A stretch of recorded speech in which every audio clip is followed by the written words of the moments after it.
Why do the United States imprison so many more people as a percentage of its population than almost any other country in the world?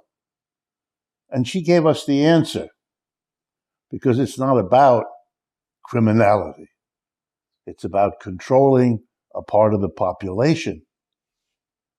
You pretend that they are criminals so you can put them in under the heading of criminal. But if you're trying to solve a social problem by putting people away out of the community in an enclosed space, and you can call it criminal, then you get the weird statistic that your numbers are off the chart relative to everybody else. That's Richard Wolff, Harvard undergraduate, master's from Stanford, 2 more master's degrees and a PhD from Yale. One of the most credentialed economists in the United States, standing in front of a room in New York City, explaining that American prisons were never about crime. They're about controlling a part of the population. And then he moves on. He doesn't say which part. He doesn't say the word. In 65 minutes about incarceration, about the drug war, about food stamps, about housing, about who gets squeezed and who does the squeezing, Richard Wolff never once says the word black. Now, I want to be fair to the man because he's telling the truth. Everything he says in this lecture is accurate and most of it is uncomfortable, and he says it anyway. But there's a difference between describing a machine and naming who it was built for. He describes the machine perfectly. So today we're going to do the other half. Because when an economist with a Yale doctorate stands up and says, American prisons exist to control a part of the population, every black person watching already knew which part. We just never had a Yale economist say it out loud on our behalf. Hit the like button and drop a comment with where you're watching from. Because what he says next about his own time at those schools is the most damning thing in the entire lecture, and he doesn't even seem to realize what he's confessing. I went to school in the fanciest schools this country has. I was an undergraduate at Harvard, then I got a master's degree at Stanford, and I finished by getting 2 more masters and a PhD at Yale. I'm like a joke. And here's what I want to tell you.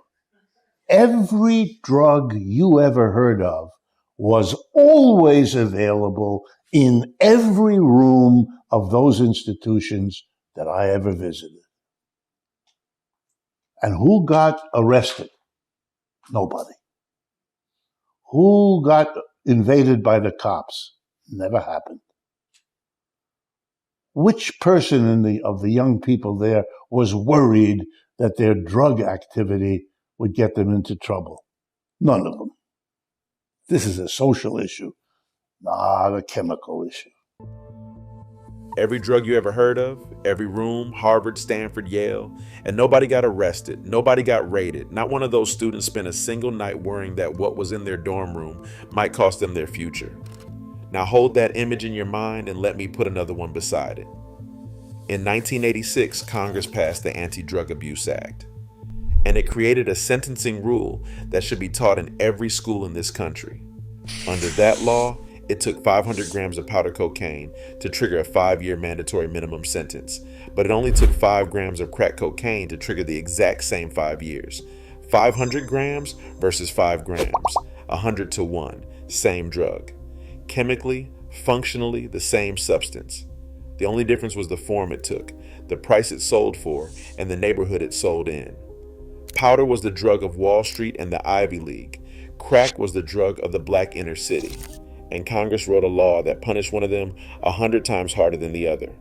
That disparity stood for 24 years. It wasn't reduced until 2010, and even then it wasn't eliminated.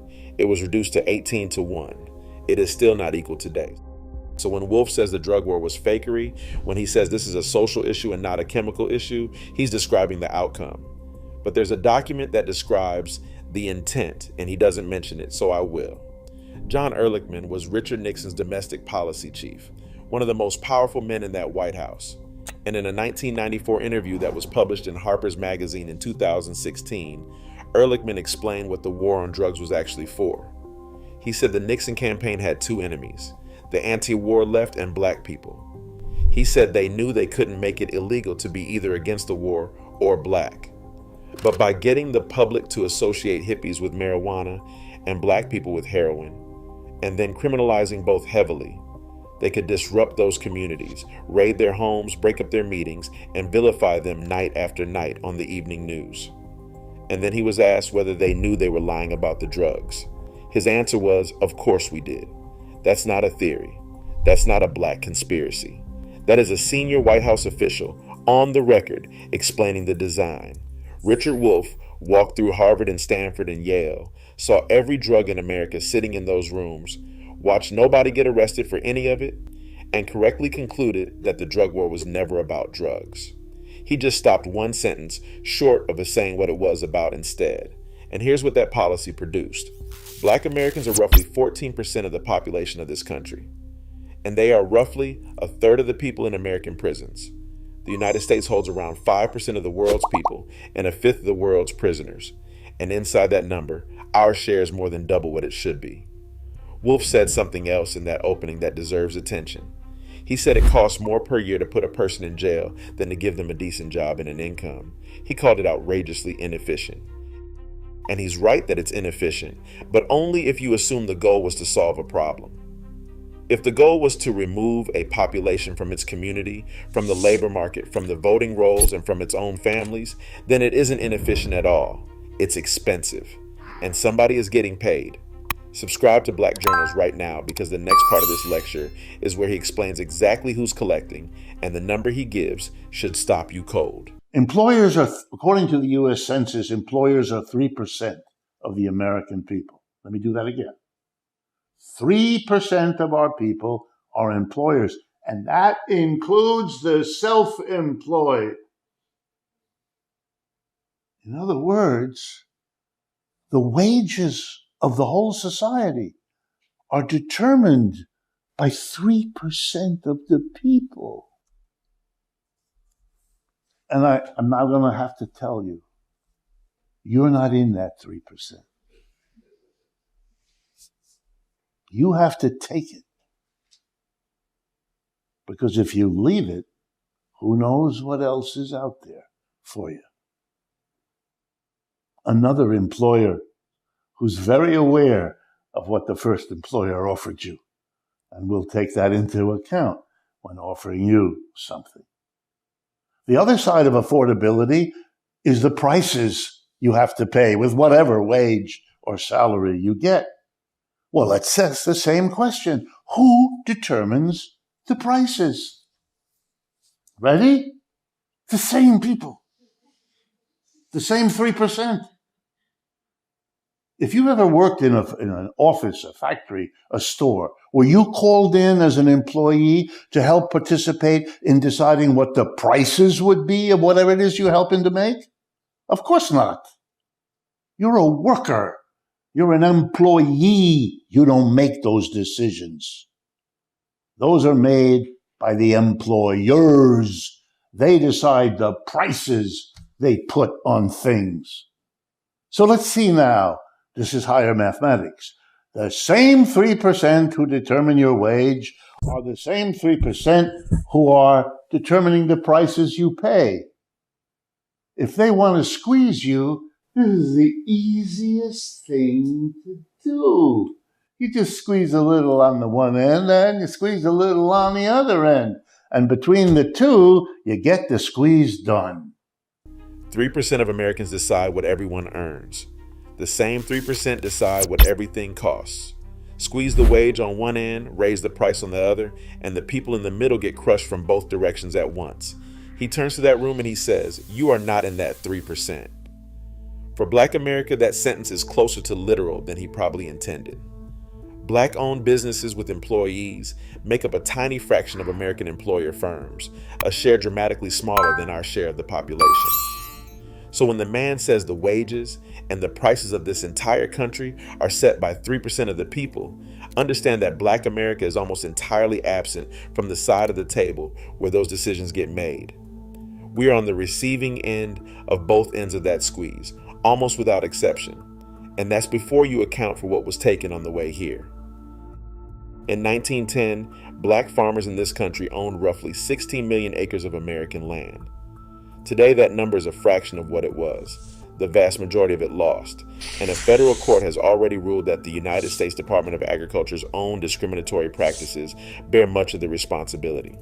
That wasn't a market outcome. That was a policy outcome.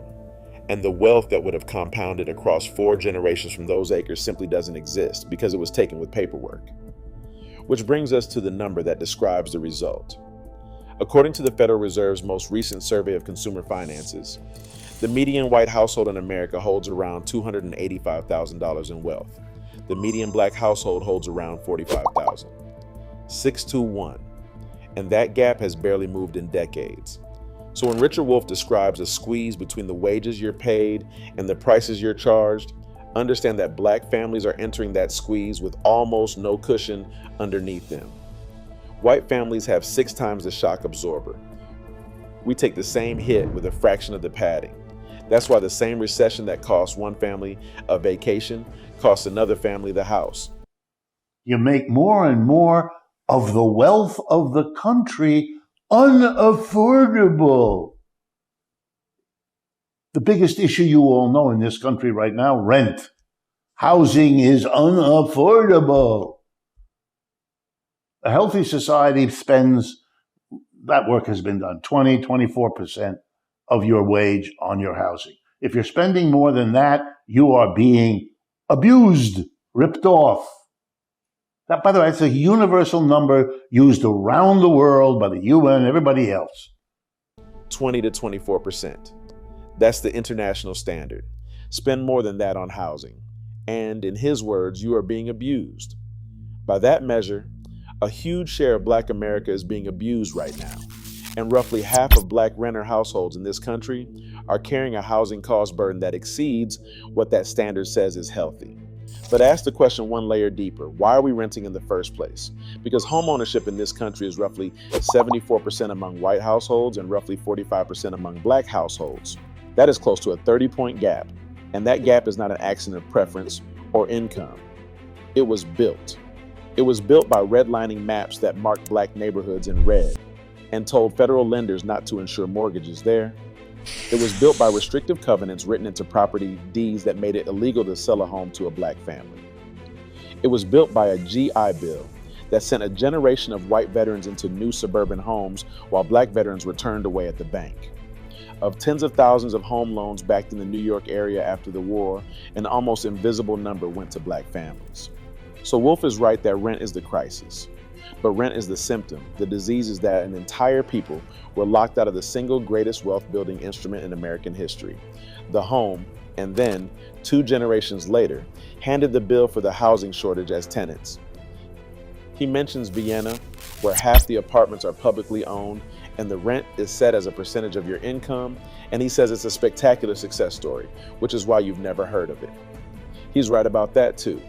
But the reason America never built that isn't only ideology.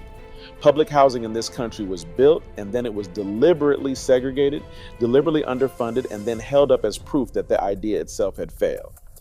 That's the message here. To say it now in the way I started. When an empire goes down, we have seen in every example of which there is a record, that the people at the top, those with the money and those with the power, hold on to their wealth and are in a position to do it. Which means the cost of the decline is offloaded, doesn't fall on them.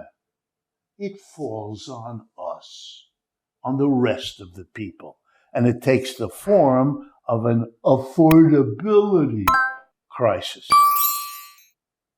The fundamental confrontation you have to face then is that the people who ran this empire are in the best position to hold on to the wealth it acquired, and that's what they're doing. And to you, they give a very large middle finger. And the only question, the only one worth asking, is whether you will tolerate it or not. That is the thesis of the entire lecture, and it's correct. When an empire falls, the people who ran it keep their money, and the cost gets pushed downward onto everybody else. But here's what he doesn't say, and it's the reason I made this video. Black America is being asked to pay for the collapse of a prosperity it was never allowed to share. Think about the period he's describing, 1945 to roughly 2015, the American empire at its absolute peak. The suburbs, the GI Bill, the union wages, the pensions, the stock market, the college degrees, the compounding home equity, the greatest accumulation of middle-class wealth in human history. And for most of that stretch, Black Americans were legally, systematically, and deliberately excluded from the mechanisms that distributed it. Segregated schools, red-line neighborhoods, excluded from Social Security at the start because the 1935 law carved out domestic and agricultural workers, and those two categories covered the majority of Black workers in America at the time. We didn't get the harvest, and now the empire is contracting, and the bill is arriving, and it is being handed to the people who were standing outside the building the entire time it was being filled. Look at what happens every time the American economy breaks. In the 2008 financial crisis, Black families were targeted for subprime loans at rates far above what their credit profiles justified. Lenders paid settlements over exactly that practice, and Black household wealth was cut roughly in half in the aftermath. Not reduced, halved. Every recession in modern American history follows the same pattern. Last hired, first fired, hardest hit, slowest to recover. That's what Wolff means when he says the cost is offloaded downward. Black America is the floor that the falling costs land on. We have always been the shock absorber for this economy, and a shock absorber is a thing that takes the impact so that the vehicle above it doesn't feel it. So he ends with a question, and it's the right question. Will you tolerate it or not? But I'd point out that our people have already answered that question more than once at a higher cost than anyone else in this country has ever paid to answer it. Nat Turner answered it. The Black Seminoles answered it and fought the United States Army for 50 years. Robert F. Williams answered it. The Deacons for Defense answered it. Every organizer who registered voters in Mississippi, knowing it might kill them, answered it. The question was never whether we would tolerate it. The question has always been whether we would be told the truth about what was being done to us in the first place and by whom. Richard Wolff gave that room 90% of the truth. He described the prisons, the drug war, the squeeze, the rent, the debt, the decline. He just left out the part where you say the name. So say it. Send this video to somebody who needs to hear an economist from Harvard, Stanford, and Yale confirm what our grandparents told us for free. And if you want the full record, every crime, every law, every policy, every receipt behind everything I just laid out, that's what I put in my book, 150 Crimes Against Black America They Never Answered For. 150 crimes, everyone documented and sourced. It's a digital copy, instant download, nothing ships. It's on your phone in about 60 seconds, and it's yours to keep forever. The link is in the description and the pinned comment. Subscribe for the history they bury. Hit the like button so this reaches further. And tell me in the comments when he said controlling a part of the population, did you already know exactly who he meant? Thank you for watching. Thank you for thinking deeper than the headline, and I'll see you in the next one.